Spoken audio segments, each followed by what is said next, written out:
Good evening, ladies and gentlemen, and welcome to another episode of the Halftime Show. I'm Nicole Pampena. And I'm Robert Berger. And today it is opening day for the MLB. It's the first official opening day since 1968. All 30 teams saw the dirt today. They got on the field, and they got playing. This is also the earliest one to in league history on March 29th.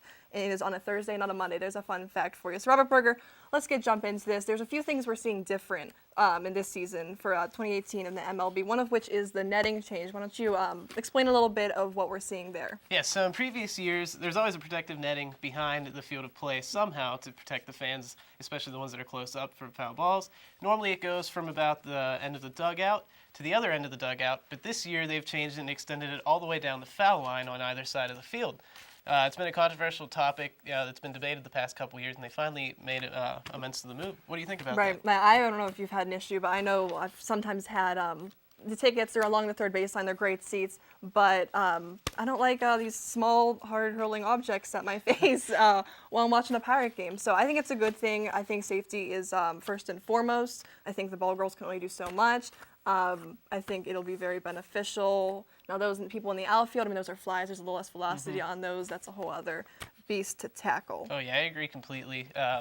You really have no form of protection when you're sitting. If you're sitting in the middle of a section, there's nowhere you can even move because there's people all around you, so you can't even get out of the way of the ball. And if you put your arms up to defend yourself, it's going to hurt either way. If you played baseball, you're still going to get hit. If you can't just make the catch because you're an athlete or something. So it's good for everybody. Absolutely. And speaking of the Pirates, their opening game was against the Detroit Tigers. Unfortunately, rained out. Go figure. They were away for this one. This was also the only interleague game that we saw throughout the American League and the National League today. But what I'm interested in, Berger, is who you had your eye on. We had a few other teams. The Pirates are definitely not in the top-notch spot for this season. I think we can all agree on that. But who are you looking at? That's very true. I wish we could see the Pirates going all the way to the playoffs like we have in years past. But the Yankees are a big team for sure.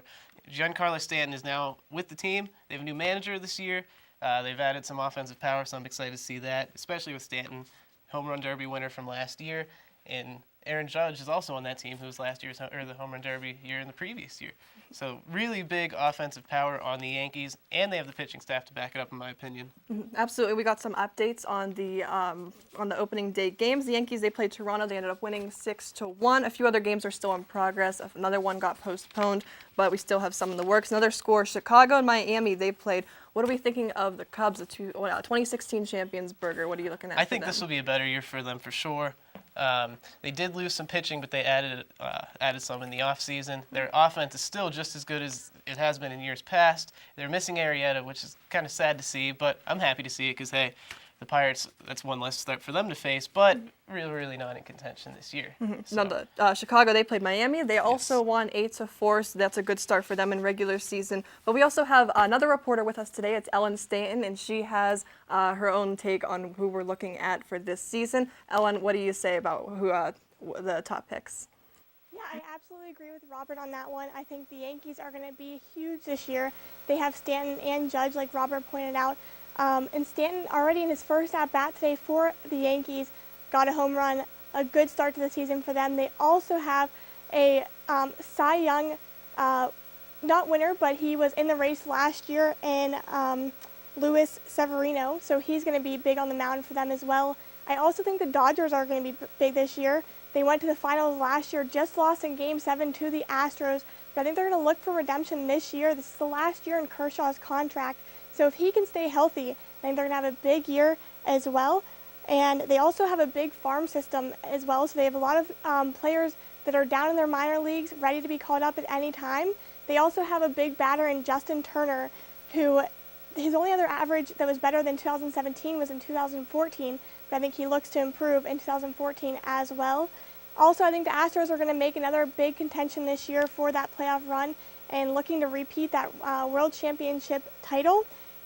They brought back key offensive players, and no other offense was as good as the Astros last season as the 1927 Yankees team. So it's going to be a big season for them, too. They're also adding former Pittsburgh Pirate player Garrett Cole to their bullpen. I think that's going to be big for them as well. Now, Ellyn, you mentioned Clayton Kershaw from the Dodgers. I'd just like to go back to him for a second. 2.36 ERA last season in 292 games. He's had 8 opening day starts. That's the most in MLB franchise history. How do you think that kind of experience can bring anything else to the table for the Dodgers as they move through their season? Yeah, I think his experience is going to be huge for the Dodgers as well. Obviously a key player, but as I said, he has to watch that back. He has to watch his health issues, make sure those stay on track to help him out as well. But also, he is looking very good. He didn't allow any runs so far in spring training, so I think that's going to be big for them too. Going through, I'd like to go back to the Yankees as well. Giancarlo Stanton, 2016 Home Run Derby winner. Aaron Judge is another pick for the Yankees, 2017 Home Run Derby winner. We have a debate coming up later in the show. We'll return the Nicole Squared segment, but let's get into this a little bit. Now, how important do you think home run derbies are? I mean, it's the ability to hit a ball, it's the ability to blast a ball. Can it really help teams when it comes to winning the game, though? I think if you're putting those runs up on the board, as we saw today against Toronto, they were putting the runs up 1-6-1 over the Blue Jays. And I think that also they're big in the outfield too. They're not just those big offensive players. They're going to add a lot of defense to this Yankees team as well. Of course, Judge there last year, a key player for them, but Stanton's going to add just so much more momentum and dimension to that lineup too. And then one more team we have to go back to is the Astros. Garrett Cole is now in their bullpen. It's a heartbreaker for us Pittsburghers here, losing him from the Pirates. But let's talk about that team a little bit. I'd like to localize things. What can we expect from the Pirates? We lost Garrett Cole. We lost Andrew McCutchen. Jung Ho Kang is still out of the picture completely. We have all these key players that we saw in recent seasons that just haven't been around. We have a struggling club. So how do you think the Pirates can get something out of this season compared to disappointment last year? Absolutely. I think it's going to be tough for them this year to get something out of that. They didn't really get much for Cole, especially not as big as what they could have gotten from McCutchen, but definitely the Cole trade was a big letdown for a lot of Pirates fans. But they also have Harrison coming back, they have Josh Bell coming back, and Starling Marte. So you have some of those key players that are really going to help the Pirates, but not sure if they're going to be much of contenders this year. Thank you, Ellyn. We're going to go into a different part of the segment. Now we have rookies and pitchers, the hot picks that we're looking for throughout the year. Ronald Acuna from the Atlanta Braves. He's an outfielder, only 20 years old, and he can come up to the Braves. They traded Matt Kemp to the Dodgers. That team keeps making an appearance in the show. And he had 21 home runs, 82 RBIs, 44 steals, and an ERA of 3.25 over 3 minor league levels in 139 games. I brought back Robert Berger. Ellyn's joining us here on set now, but I would like to hear who you guys are looking at for our rookies and our pitchers. Let's start with our rookies. For our rookies, it's the Shohei Ohtani out of Los Angeles. I've been waiting to see him play ever since I've seen him on ESPN the first time that they talked about him coming to the MLB.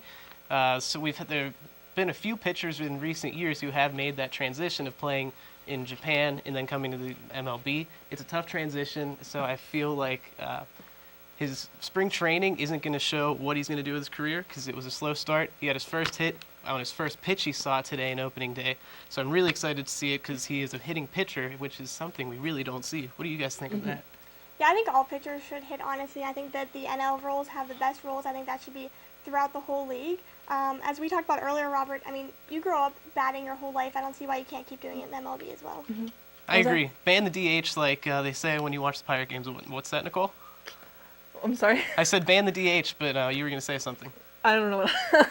I actually don't really know. But either way, I think pitchers should step up to the plate. That's baseball. Why can't they do it? If they do it in the NL, why can't they do it in the AL? Yeah, Absolutely. with Shohei, what I was going to say, I'm sorry. The hitter and pitcher thing, I was going to ask, there's always a downfall with those things. What adverse health effects could you see from having that kind of strain going from pitching to hitting to pitching to hitting?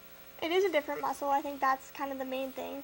But, I mean, you're an athlete. You have so many good trainers and doctors looking after you. I think they're going to do whatever they can. And, I mean, look at the NL. There's not really that many injuries there from the pitchers, so I don't think it would affect the AL pitchers really either. Yeah, I don't think hitting's going to hurt him as much. It'll be interesting.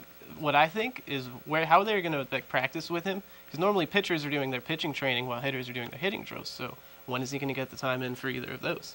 Any other rookies that really caught your attention would like to slip in there? Yeah, I think the Nationals outfielder Victor Robles is going to be a big presence this year. Of course, he's only 20, but he's already shown great athleticism so far in the MLB. The tough thing for him, though, is that he's in the outfield with Bryce Harper. He also has Michael Taylor and Adam Eaton that he's competing for. But if you see any injuries or maybe those guys need some rest days, I think you're going to see Robles in there, and I think the Nationals fans are going to like him at bat. I agree. I think they'll find a place for him. I think it's a good place for him, too, because if Bryce Harper did a similar thing, he's only 20 years old and he's coming to the MLB. That's a really big step up going from the minor leagues when you're only 19 and you're playing there. Professional baseball, you're playing against people who are almost twice your age. So Bryce Harper will be a good figure for him to show him the ropes, I think. Now, we keep coming back to pitchers in this episode as well because obviously that's a pivotal part of the game. So let's go into those a little bit. Luis Castillo is the Cincinnati Reds right-handed pitcher, and he's 3.7 in 90 innings. He's been traded to 4 different organizations, twice to the Marlins with a 3.12 ERA. And we're thinking, what did he do in those innings to make him stand out? Among the starters, he was the first in fastball velocity, 97.5 miles per hour. And I'd ask you, Ellyn and Berger, now, where is that useful with the power in a fastball? Do you think sometimes it's in the variety in the pitch, or do you think it's that power and just throwing batters off that way?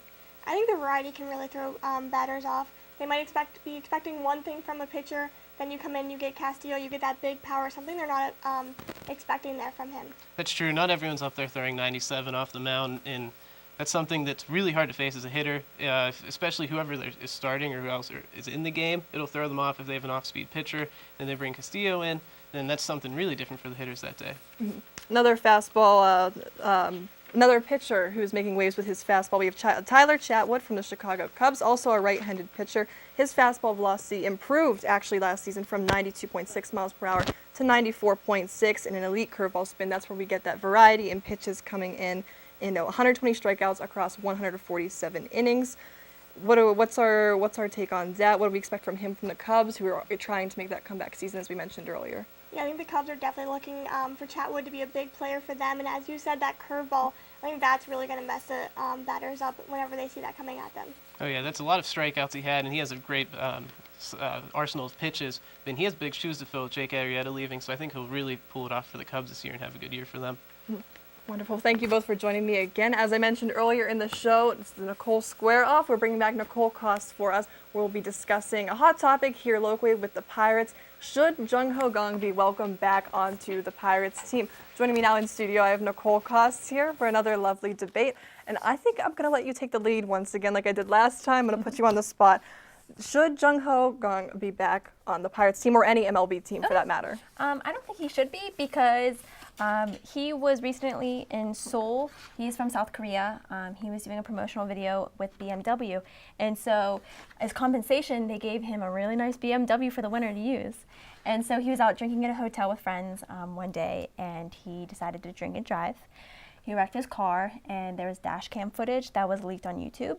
And if you've seen the video, it's pretty bad, like any other drunken accident.